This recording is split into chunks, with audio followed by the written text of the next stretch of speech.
Bonjour à tous, c'est Betty Kahn. Bienvenue à nouveau dans mon univers. Cette fois, j'aimerais vous emmener un peu dans une autre partie de mon univers, dans mes premiers amours, vous parler de lithothérapie. Avant de devenir magnétiseur, j'ai d'abord rencontré une pierre un peu particulière. Alors quand je parle de pierre, je ne parle pas du caillou que l'on ramasse dans son jardin, que l'on rencontre, quoique méfiez-vous, vous ne savez pas toujours ce que vous rencontrez vraiment, vous pourriez être très surpris. Je parle de pierres semi-précieuses. Je fais allusion à ces pierres-là qui sont utilisées depuis la nuit des temps.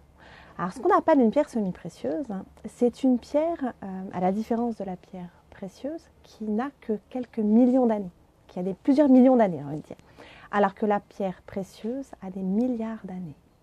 La pierre précieuse va être dure, elle est limite incassable, telle que le diamant par exemple, qui coûte très très cher. On va dire les pierres précieuses sont tous les bijoux qui ornent toutes les pierres qui ornent nos bijoux. Le saphir, le rubis, et bien d'autres encore. Alors que la pierre semi-précieuse, on va retrouver des pierres telles que l'améthyste, le quartz rose. On va retrouver les agates, les jaspes. Il en existe des milliers. Il en existe plein. Ces pierres semi-précieuses, on les recommande dans la lithothérapie. La lithothérapie, c'est le bien-être, le mieux-être à travers les pierres et les minéraux. Ça date pas d'hier, ça date depuis très loin dans l'histoire. On retrouve des traces de bijoux, des traces, des écrits dans lesquels on recommandait des pierres et des minéraux. Vous n'avez qu'à aller visiter au musée du Louvre, l'exposition permanente sur l'Égypte antique. Vous y trouverez du lapis-lazuli, de la cornaline. Les peintres utilisaient auparavant le lapis-lazuli, encore une fois, comme pigment. On peignait les Vierges Marie avec le lapis-lazuli. Vous avez également Saint-Hildegarde qui recommandait des remèdes à base de pierres et de minéraux, mais surtout d'élixirs. C'est-à-dire qu'elle recommandait de faire tremper un minéral pendant une nuit, par exemple, dans de l'eau, et de consommer l'eau qui va être derrière. Donc ce n'est pas un effet de mode. De plus en plus de gens s'intéressent à ça. En Asie aussi, mon mari est vietnamien, le jade est considéré comme un porte-bonheur, mais c'est une pierre aussi qui est très apaisante et qui ramène sur, on va dire, les vertus du bouddhisme, du Bouddha, le calme, la sérénité. C'est une chose un peu comme ça, donc il en existe différentes sortes. Donc avant d'entrer dans l'univers du magnétisme, j'ai d'abord rencontré les pierres et les minéraux. Une attirance comme ça, un attrait.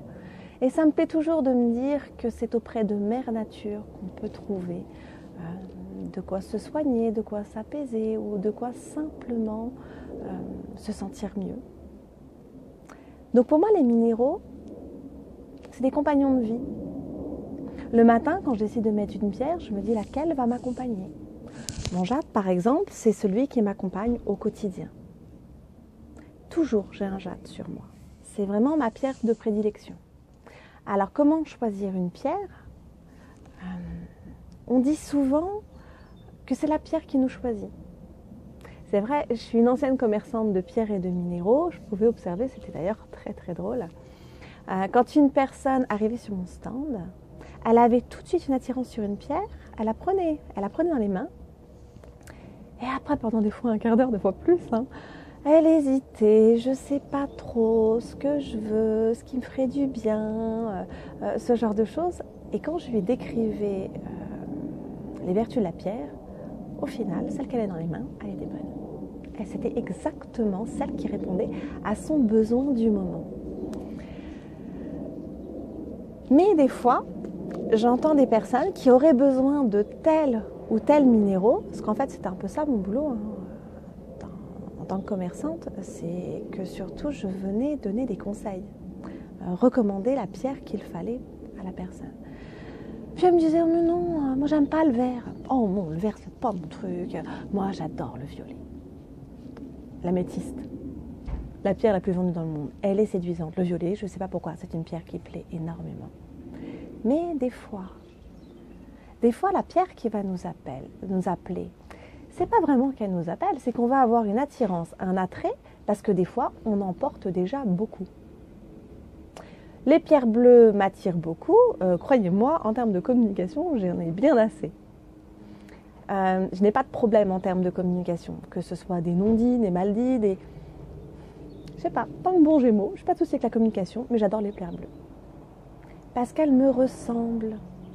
La labradorite bleue est une pierre qui m'attire beaucoup. Elle me ressemble. Donc du coup, je vais avoir ce côté séduisant, avoir un attrait. Je me retrouve dedans. Mais ce n'est pas forcément de ça dont j'ai besoin. Donc la lithothérapie, on peut également simplement aller chercher ce qu'elle peut apporter. Et pour ça, il faut de l'aide. Donc soit il faut un conseiller en lithothérapie, mais on n'en trouve pas partout, hein. Soit vous pouvez vous faire aider par un ouvrage. Donc moi, je vous en recommande. Je vous recommande celui-ci. Ah ouais, j'avais pas pensé, il va apparaître à l'envers. Donc je vous le lis. C'est le dictionnaire de la lithothérapie de Reynald Georges Boquero. Il y a beaucoup de monde, beaucoup d'ouvrages qui ont écrit des livres sur la lithothérapie, mais dans ce domaine-là, dans lequel il n'y a aucune vérité unique, on peut y trouver différents conseils, différentes traductions, ce genre de choses. Ce qui a fait que j'ai choisi cet ouvrage, comme je vous l'ai expliqué dans d'autres vidéos, je suis une femme très sensible, une sensitive, j'ai énormément de ressentis. Donc souvent, je fais l'expérience des choses, je les ressens, ce qui me permet de mieux les connaître. Donc à chaque fois que j'ai ressenti les choses, que ce soit les chakras, que ce soit une traduction d'une pathologie, que ce soit une pierre, je me suis toujours du coup dirigée vers les ouvrages qui disaient à peu de choses près, à peu près la même chose que moi je ressentais. Et puis évidemment qui me rajoutaient des infos supplémentaires. Reynald Boquero, ce qui me plaît, c'est qu'il n'est pas trop dans le domaine de la lithothérapie, du genre telle pierre vous soigne tel cancer par exemple. Je trouve que c'est un peu excessif. Il n'est pas trop non plus barré, trop ésotérisme, j'ai envie de dire. Dans ses traductions, dans son livre, on va avoir par exemple la symbolique, la tradition, il peut y mettre le mythe, et surtout il va donner, il va expliquer la vertu de la pierre sur le plan physique, le plan émotionnel, le plan mental, et même parfois même le plan spirituel. Donc ça me convient bien. On va dire que ça me ressemble bien. Et puis il va vous expliquer comment on nettoie une pierre. Et oui, une pierre, ça s'entretient. C'est pas juste un copain qu'on porte sur nous, qui nous accompagne et qu'après on ignore. C'est un être vivant. Pas fait de chair et de sang, mais il y a un esprit, il y a une âme, il y a quelque chose dans la pierre qui nous accompagne. On dit qu'elle va, c'est pas valable pour toutes, hein, mais la plupart des pierres se chargent. Comme nous, elles se salissent, donc il faut les nettoyer et les recharger. Alors là-dessus aussi, tout le monde n'est pas d'accord, il y a plein de versions. Donc je vais vous donner mes astuces à moi, ce que j'ai pu percevoir qui fonctionnait bien. Et puis je vais vous parler aussi de ce que je n'ai pas trouvé qui fonctionnait. En tout cas, je ne sais pas que c'est faux, mais en tout cas, moi, je n'ai pas été convaincue, j'en ai pas fait l'expérience. Donc pour nettoyer une pierre, déjà, il faut savoir si elle a besoin ou pas de nettoyage. Et quel type de nettoyage. Donc un ouvrage tel que celui de Reynald Boquero vous donne, mais tous les ouvrages donnent des clés. Et ça, là-dessus, ils sont quand même bien d'accord, hein, les uns avec les autres. C'est plus en termes du descriptif des vertus qu'il va y avoir des désaccords, on va dire. Donc une pierre, il faut déjà savoir si elle aime l'eau ou pas d'eau, si elle a besoin de sel ou pas de sel. C'est une des premières méthodes que l'on utilise.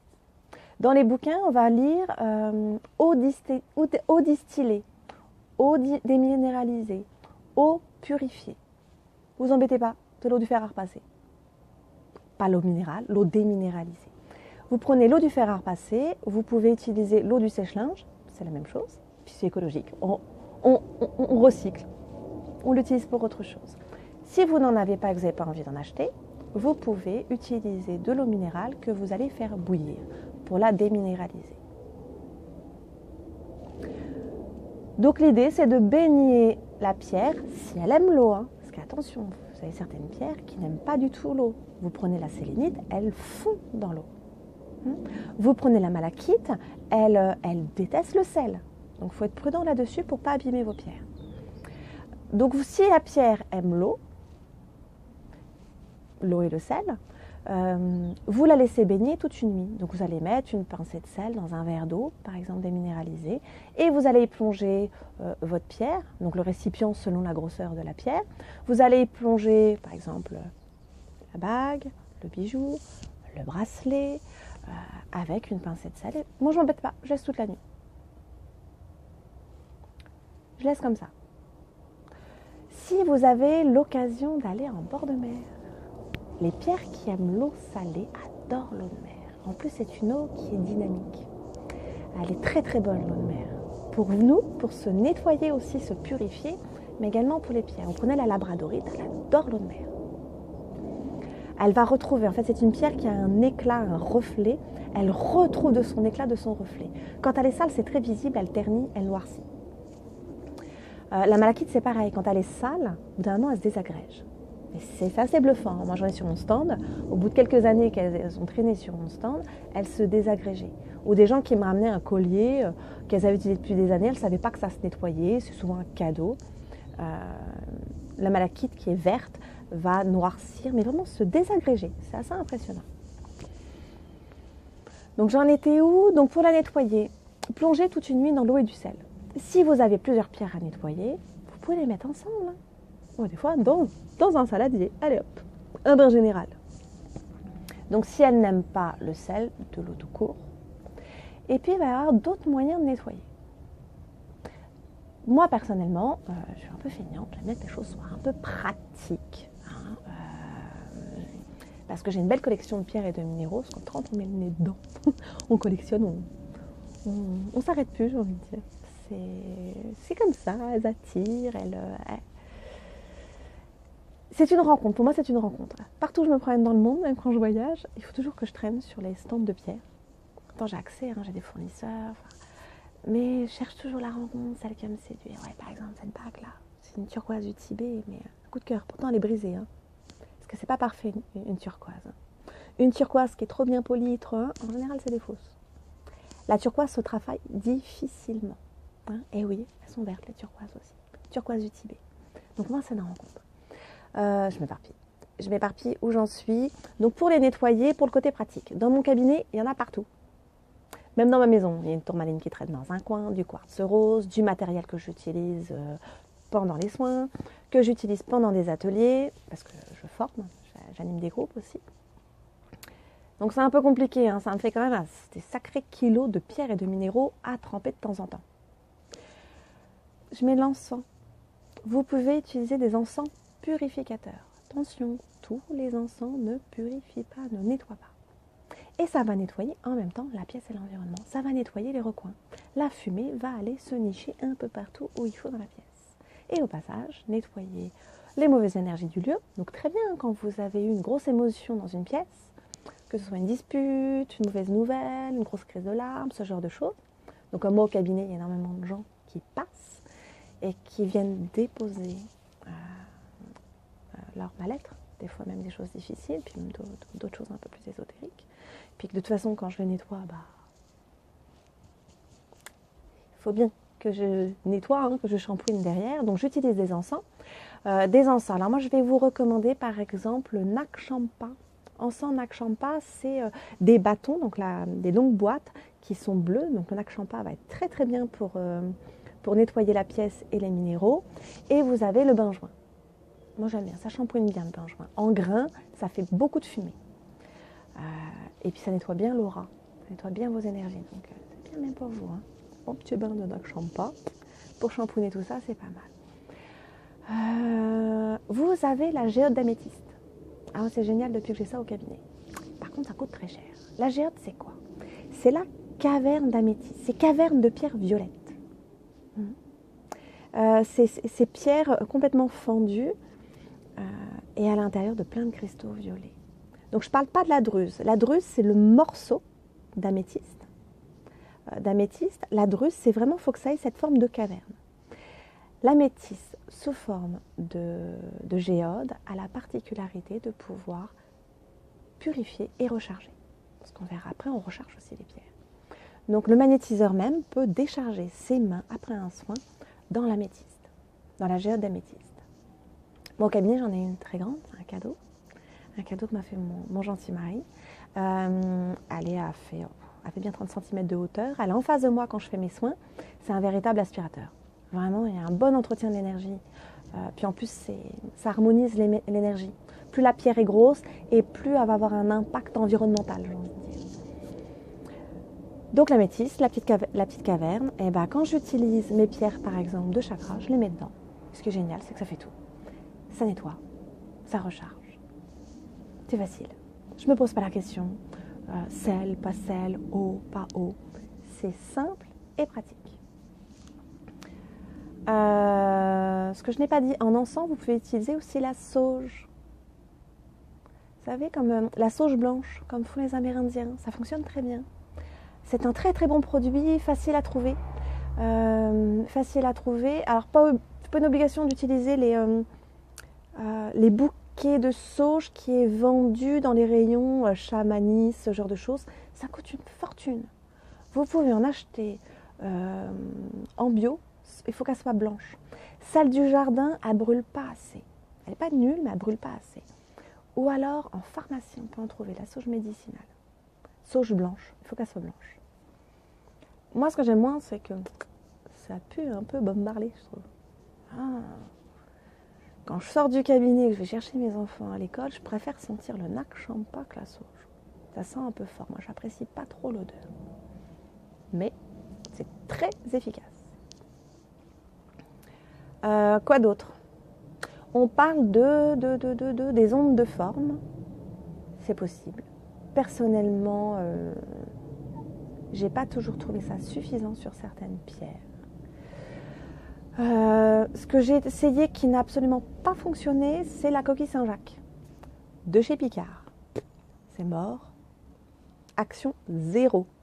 Alors apparemment, il faut, vous savez, petites encoches que va avoir la coquille Saint-Jacques, il faut qu'il y en ait un certain nombre. Donc moi, ça ne m'a pas convaincue.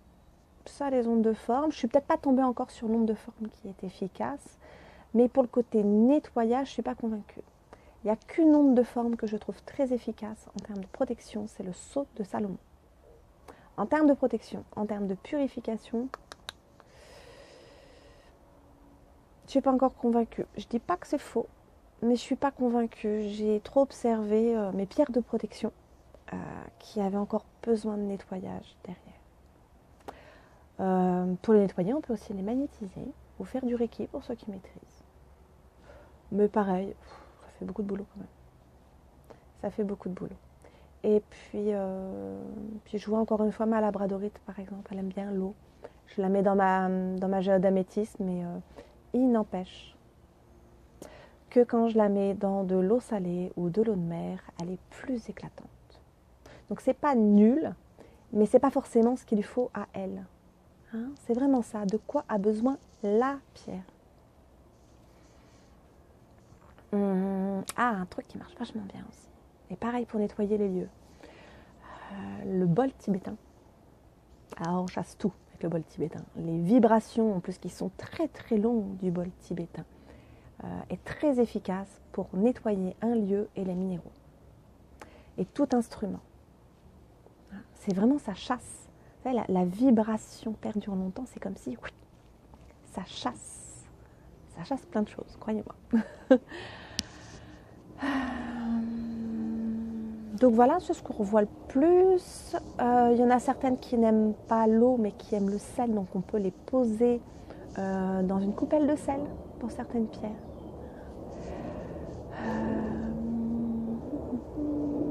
Je réfléchis si j'ai rien oublié. Voilà, l'idée de cette vidéo, c'est de faire une petite introduction à la lithothérapie pour avoir un peu les bases. Parce qu'après, je vais vous donner plus de détails sur d'autres vidéos, de plus de pierres. Donc une fois qu'on l'a nettoyée, il faut la recharger. Alors on dit recharger à la lumière du soleil. Attention, pas soleil direct. Vous prenez les quartz. Quand on parle de la famille des quartz, on va avoir l'améthyste, cristal de roche, quartz blanc, citrine, quartz rose, quartz fumé, donc il y a une gamme assez large. Par exemple, elles n'aiment pas la lumière du soleil en direct, elles blanchissent, elles ternissent, et j'en ai même vu mourir et s'éteindre. Donc c'est important, hein, c'est important. La lumière du soleil, la lumière du jour tout simplement, pas besoin de la lumière du soleil direct. Et quand t'arrive la pleine lune, ouais, beaucoup de pierres aiment bien les rayons de la pleine lune. Donc j'ai envie de... Ou si je parlais d'améthyste, la druse d'améthyste, si vous avez ne serait-ce qu'un petit morceau d'améthyste, vous pouvez poser dessus. Mais j'ai envie de dire que la lumière, de toute façon, va la recharger. Une fois que j'ai nettoyé ma bague, je la porte sur moi, elle se recharge naturellement. Donc faut pas chercher trop compliqué. C'est beaucoup plus simple que ça d'entretenir ces pierres et ces minéraux.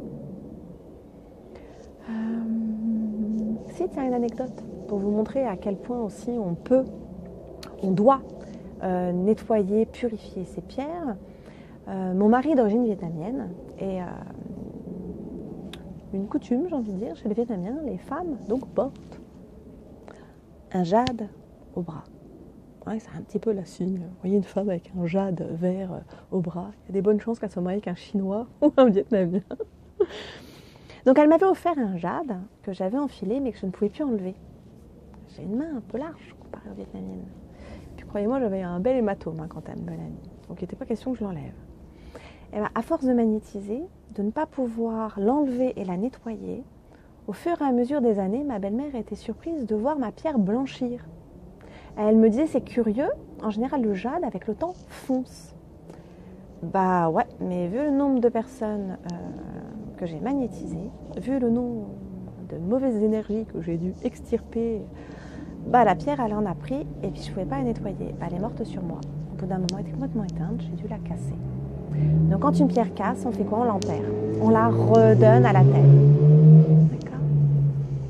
Donc une petite anecdote du vécu, du vrai, qui montre que les pierres ont besoin.